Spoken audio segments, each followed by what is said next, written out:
friends, it's Keely, and I thought that I would film a chatty video while I am painting my nails. I have this super old color from Essie that is Wink of Sleep 780. It's like, oh, you can't even see that at all. It's like a purple color. It kind of matches my desk mat, but I'm trying to shake it up because the color is all like wonky and I don't want to get rid of it. So I figured while I'm painting my nails for the first time ever, we'll chat about some life stuff, because why not? So my class did start this week, which I'm very excited about. I have it on the monitor in front of me, not my second monitor over here. So this course is Rescue and Resistance in Modern Genocides. And the first week has been posted, and so I have to do some reading and watching at least one video for it. Let me click on the module and see what I have to read. So yeah. Readings for the week, and then Intro to Sociology of Altruism, which I've never heard of. There's like psychology and sociology of everything, and I've just never heard of the sociology of altruism, so this will be interesting. So it looks like just need to look at like the historical context of the sociology of altruism and the study of it, which is pretty fascinating. We're focusing for week 1 on the Holocaust, which I imagine will end up being the bulk of this course, because the course is under a program for Holocaust and genocide studies.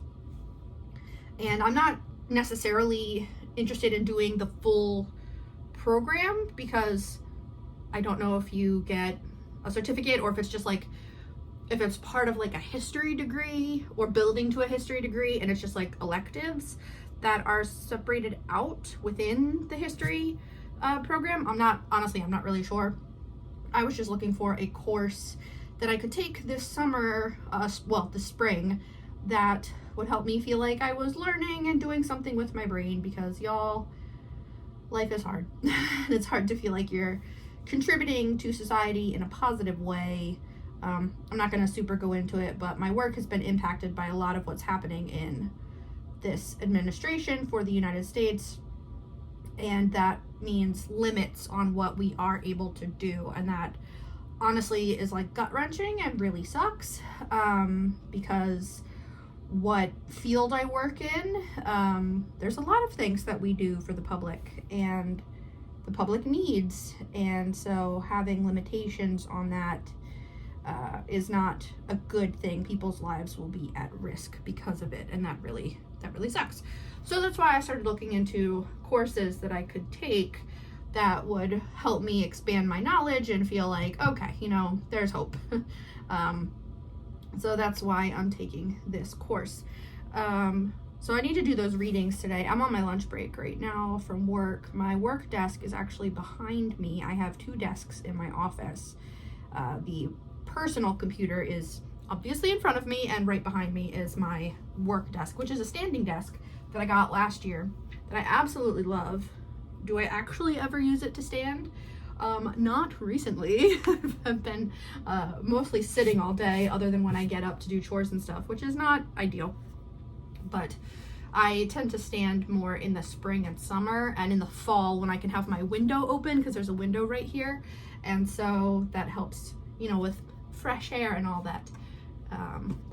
Typically if there's fresh air, I feel more like standing than if it's cold and icy and crappy outside. Okay, cool. So the nail polish color is actually working, which is good because purple is my favorite color, so that's what I wanted. But I also wanted to talk about, so I've been watching Whitney from Woody Novels. I've watched her since I started BookTube, and she recently made a Patreon, and I'm supporting her Patreon because I think she's amazing.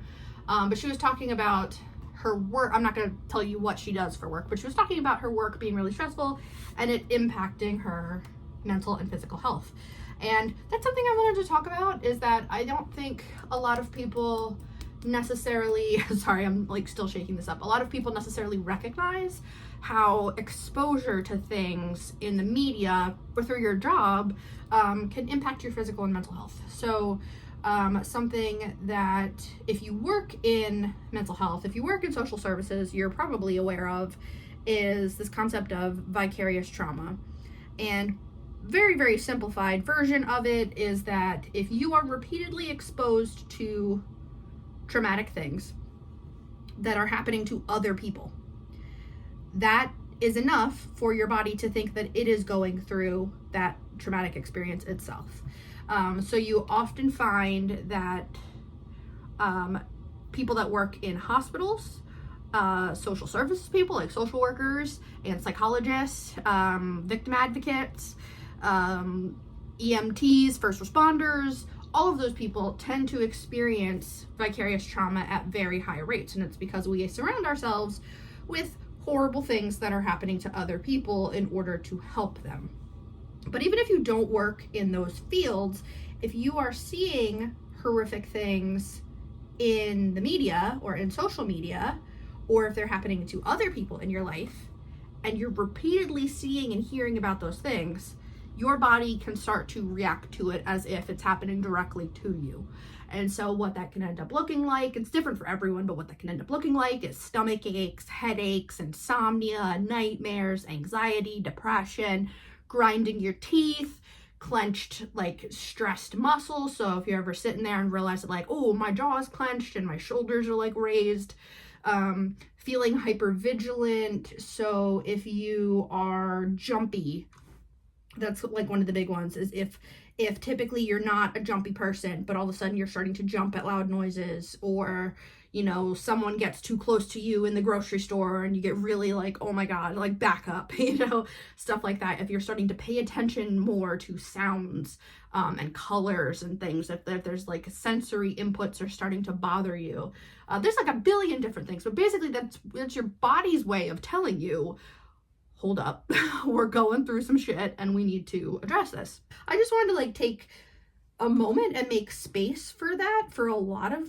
you know, because a lot of people are experiencing this right now, with some of the really horrible things that are happening in the world, whether it's happening to you directly or if you're just reading about it or hearing about it. And so taking the time to acknowledge that things are happening in your body, I think is really important. If it's a new behavior, if it's a new experience for you, just like acknowledge that it's happening. Be like, okay, I had a nightmare last night. I don't typically have nightmares. Could that be a result of me feeling tense and stressed about the world? Is my body trying to process those emotions? Should I seek out further help with it? Because you can also always ask for help. I will put some resources in the description of this video because I'm talking about it, so I don't want to leave people hanging. But so I just wanted to like talk about that. It's like whether you're in school or you're working full-time, working multiple jobs, if you're struggling to find a job, struggling to pay your bills, if everything's going great but you're reading the news, like there's this you know, kind of a spectrum of experiences and trauma and stuff. And all of that is to say that, like, that's not including all of the crap that you also bring to your experience of right now.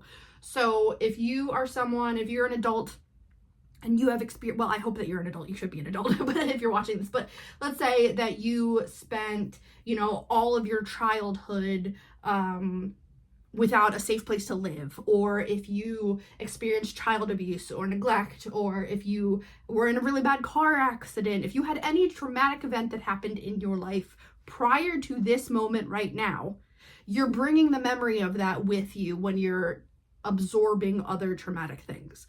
So it's not as if you're starting at, like, you know, a solid baseline. You're kind of your body is already primed to have a reaction. And so I think that piece also gets left out. It's like, okay, I'm experiencing vicarious trauma, but it could be exacerbating previous stuff that I thought I worked on or that I didn't even know I had. So just like letting your body be experience what it needs to, I think is really important. And also to talk about it with people, like tell them, like, okay, something weird's going on and I don't know, you know, what's happening. I all of a sudden have a lot of acne, or I have really dry skin, and I typically don't, but I've also had to do something really upsetting for work, or, you know, but just, I don't know. I assume that hopefully you get the point now. But I just, you know, especially because I'm going to be immersing myself reading a lot about genocides and stuff. And so just like preparing my brain for doing that. And I think it's just something that we should be talking about more. I think especially in the book community, we love to really buy into escapism. And I mean, that's why most people read books, is to escape from reality, because reality blows. But it can also, it's not that easy to just pick up a book and be like, okay, I'm in this fantasy universe and everything's hunky-dory, because sometimes you have that as an outlet and reading is an outlet, but you don't ever give yourself the space to lose that as a part of your coping mechanisms because of how bad the stress is. So if you primarily read after school or you read after work, and all of a sudden you don't have time, you don't have energy, or if you're sitting down, this is how I experience it. I sit down to read and I immediately fall asleep. And sometimes that really sucks, and I don't read for a long time because I'm immediately falling asleep if I'm trying to read. And to me, that's a trauma response, because my brain has turned itself off to focus on one thing. And as soon as it's not reacting to everything and kind of spinning, my body is like, night, night, go to sleep. I think we also need to talk about, as people that make videos and talk about books, that reading is not something that comes easily to a lot of people. That, sometimes we read a lot, and then sometimes we have no energy to read at all. And that's okay. All of it is okay. Sometimes you might really, really want to read a really in-depth, potentially upsetting book, and the next time you want to read a cozy fantasy about a bookstore or something. Like, all of it is totally valid and totally acceptable. And I just sometimes feel really disconnected from the people that are posting book content, because they're not talking about how ridiculous the world is. And I to an extent, I understand that, because people want to create a safe space where people can come just for complete escapism. And that's amazing. I think we definitely need those parts of the internet. We need those parts of our communities where we don't have to think about the things that are destroying entire groups of people, or people losing their jobs, people dying, those super fun parts of being alive. But it also sometimes makes me feel like people are willfully ignorant of what's happening, and it makes me start to question if people are actually paying attention. And that it's a balance where I don't necessarily expect that every person I watch will have the same values as me. Well, basic humanity, ideally. But I don't necessarily expect them to be as plugged into specific fields or specific things as I am, because of my job and what it requires me to kind of be aware of. But if there's like zero acknowledgement of what's happening in the world, it's like, what are you doing? Take at least a second in your video and just like check in with people and be like, are you good? Like, because that's what I end up not wanting to watch those people until I need, that escapism, because I'm like, are you ignoring what's happening? Are you ignorant of what's happening? Are you fully embracing your privilege of not needing to know what's happening, and that's why you're not talking about it? Are you afraid to talk about it? Because that's also another thing. Like, you put yourself out there on the internet, you're, setting yourself up for horrible people to show up and spam you or whatever. The internet's a scary place, but I don't know. That's just something that like pops up in my head when I'm like, okay, so you only read fantasy, which is fine to an extent. Like, you only read fantasy, you only shop at Barnes and Noble, you only do this, you only do that. And it's like, maybe a couple of years ago I would have been like, cool, whatever, that's the vibe. But now I'm like, what are you contributing to society? So I don't know. This is me being very judgmental, but I'm also just trying to put my thoughts into words of like what I've been feeling and experiencing. My stupid computer keeps going to sleep. What I've been feeling and experiencing as part of, lately life in the United States, at least. I have my stack of books next to me for the Trans Rights Readathon, which I have not started any of them because I've been reading the 1619 Project, and then I've been reading Starling House on my phone by Alex E. Harrow, which I'm trying to read through all of Alex E. Harrow's backlog, which is only, I think, like two or three books.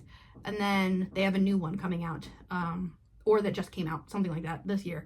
So I wanna try to get caught up on all of their books. So that's what I've been reading at nighttime on my phone. Like, I realized trying to read the 1619 Project every night before I fall asleep was really not helping my anxiety, because I was reading about like the horrible things that white people have done to black bodies over the years, in like a historical context and then now, and was like, this is a stressful topic to fall asleep to.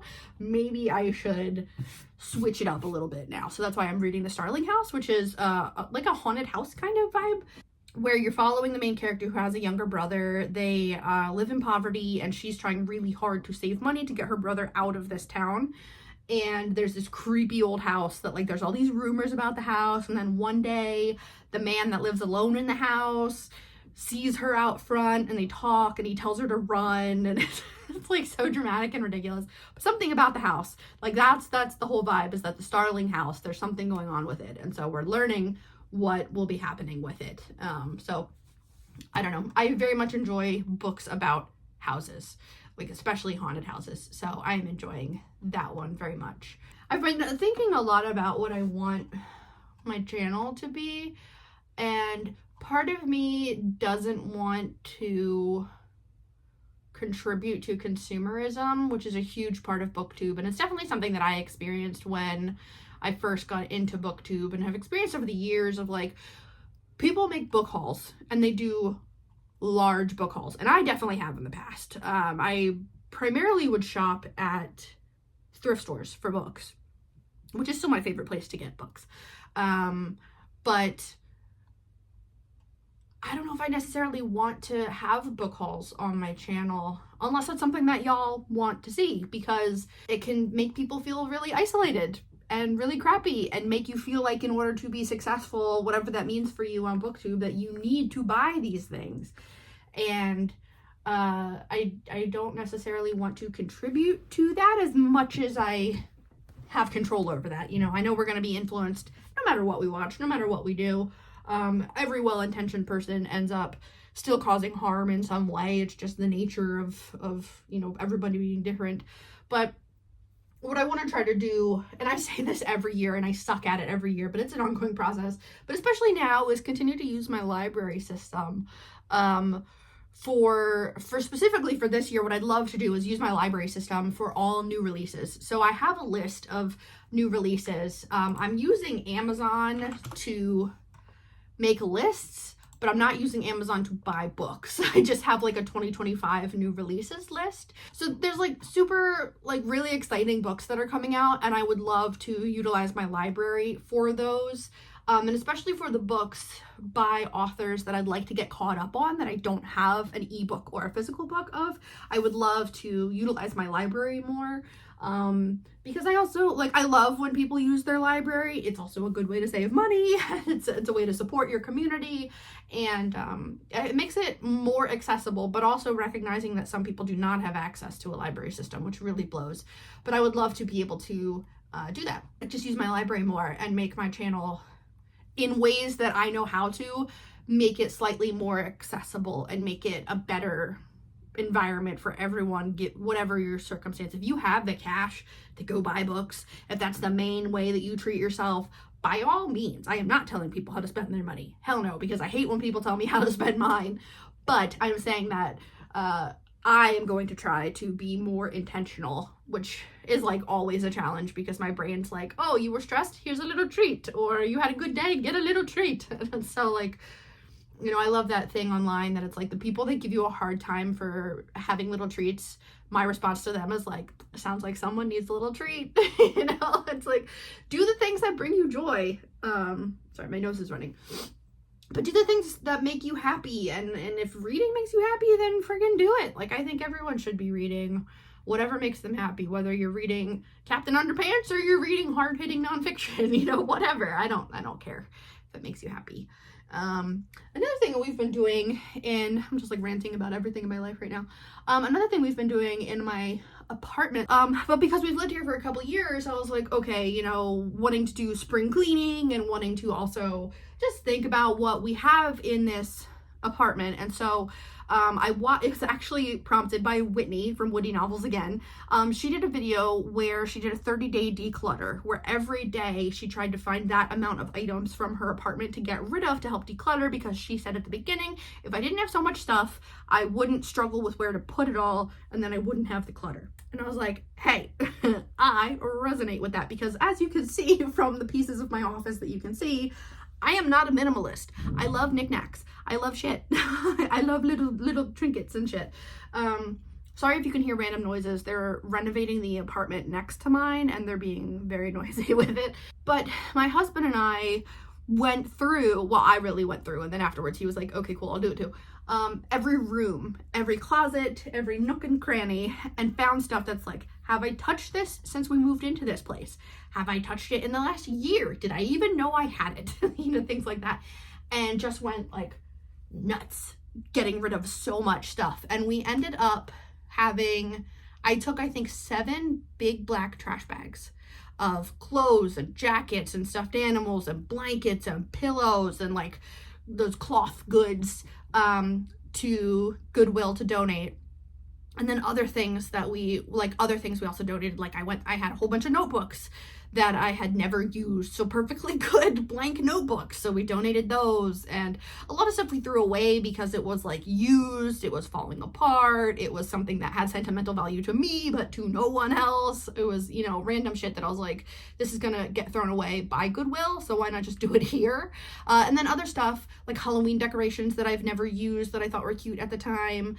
Some other stuff. My apartment complex, you're not supposed to do this, but everyone does it, where if you have something that you don't necessarily want to trek all the way to Goodwill, people will just place it next to the dumpster and then other people can come and take it. So there's been furniture over the years that people have put out, gaming systems, books, all kinds of stuff, and the neighbors will take it, which is cool because like it's neat to share. I don't actually know any of my neighbors. I don't want to know any of my neighbors. I know what they look like and their daily routines are because I sit next to a window all day and I work from home by myself, so I like to know who my neighbors are in terms of what car they drive, what they look like in their daily routine, which says more about me than it does about them. Anyway, so we were like going through all of this stuff, and then I started watching more decluttering videos and I was really enjoying it. And then YouTube started recommending people that were like, you have too much stuff, you're decluttering wrong, you're organizing your house wrong, you're decorating. I was like, shut up. Like, I hate videos like that. Like, just let people live their lives. Oh my god. Like, I know those videos tend to get a lot of views because people kind of gravitate towards negative shit a lot of the times. But man, just shut up. Like, you don't know what anyone is going through. Let them live their life. If they're not happy with their environment and they have the ability to do something about it, cool, make videos about that. Like, make positive videos about the process of going through your shit and getting rid of stuff and donating stuff and reevaluating if it's bringing you any kind of like good feeling from having it, if it's serving you to have this. But just stop with the negative, like, you're doing it wrong. No, I'm not. I'm doing it based on my experience, my life journey, what works for me in the moment. And so the videos that I've been enjoying have been ones where people are decluttering and talking about how hard it is to let go of stuff and how fast it can happen, where your living environment reflects your mental state. And then it compounds on each other. And so if you feel like shit, then you don't have energy to clean. And so then your house gets cluttered and your house gets dirty. And then it makes you feel like shit because it's dirty. And because you feel like shit, you don't have energy to clean. And so I just, especially because I'm a social worker, or not actually working as a social worker, I was trained as a social worker, I have my master's, is like, just be nice to people. Like, goddamn, why is this so hard for some people? Like, just be nice. Create an environment where people feel like they can show up and they can be their authentic selves and like be okay with that. And I don't know, man, it drives me crazy how quickly people can turn it into a bad thing, when it's like, I'm looking for motivation. I'm looking for someone that got rid of a bunch of shit that was really hard for them, and they talk about how hard it was, and they're not shaming people for being in that situation. Like, jeez. So I don't know, I'm just in a mood to rant today about life and everything. But I don't know. I just want people to chill. Focus on things that actually matter instead of giving people a hard time for living and for existing. But it's kind of nice outside today. I might go for a walk. I probably should go for a walk. So I started a video and I'm probably just going to delete it, but I went to the cardiologist on Monday because heart disease runs in my family. Like, my dad has congestive heart failure. My mom died of an enlarged heart. grandparents have died of congestive heart failure and heart disease and heart disease and heart disease and heart disease. And so I have never had any heart issues that I know of.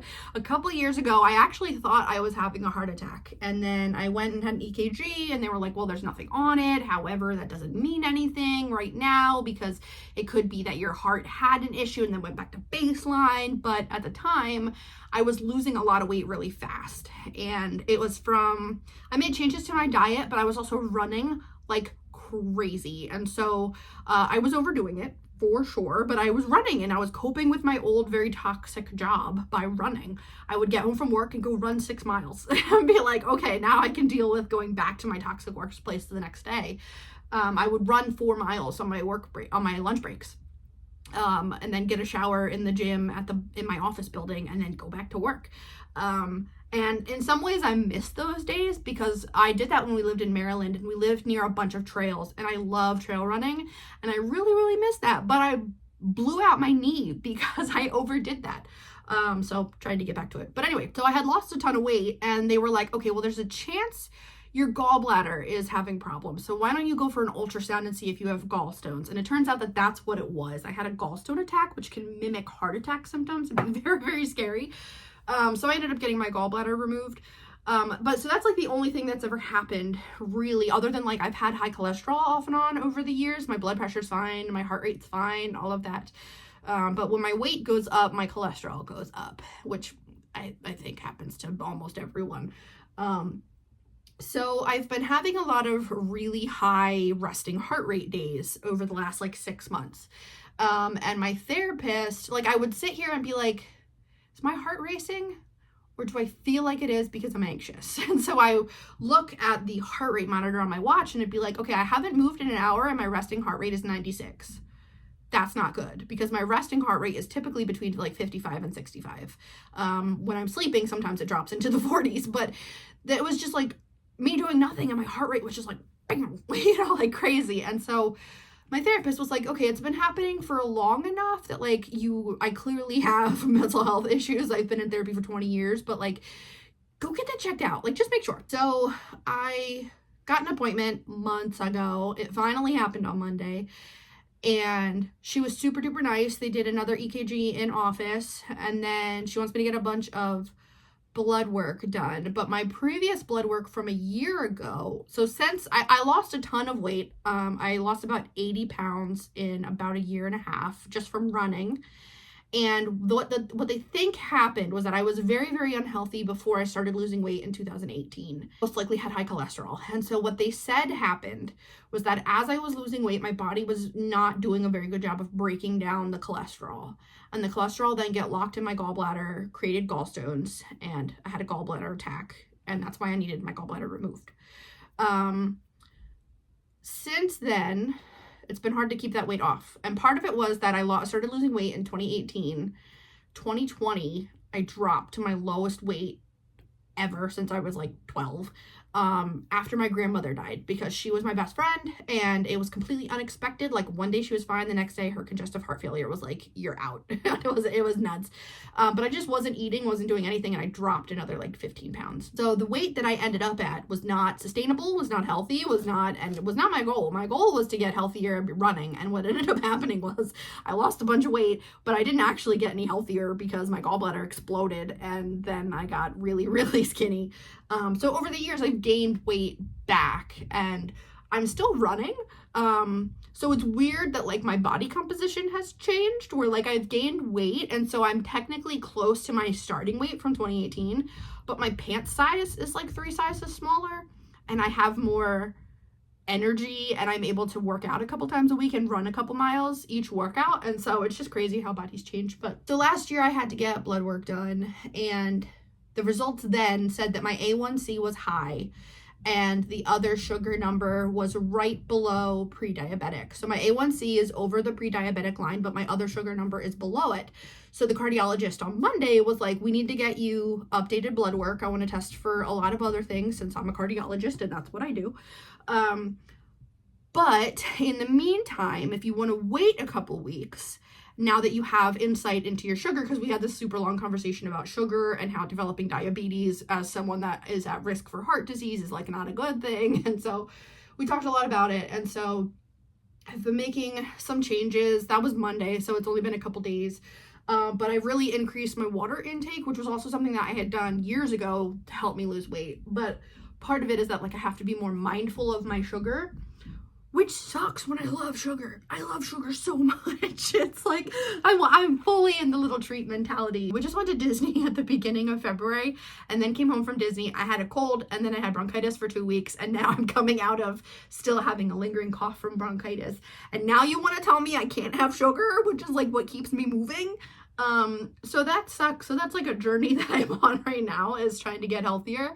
I do want to drop some weight and like slim down a little bit, but it's also really hard to do because I have a very complicated history with weight loss, because I grew up in the 90s and the early 2000s. And if you grew up in that time, then you know about 100-calorie packs and Weight Watchers and Curves, workout gyms for women, and the Hollywood nightmare of the early 2000s, super duper skinny Kate Moss, skinny, nothing tastes as good as a skinny feels bullshit. And so we've been told our whole lives that our bodies are too big and too small and not right, and this, you're wrong with this, and this is wrong, and you should fix this, and all that and that. So I have a really complicated relationship with my body and all of that. And so I need to start taking walks, which is why I started talking about this anyway, that on my lunch breaks, I think I'm going to start taking walks around our complex.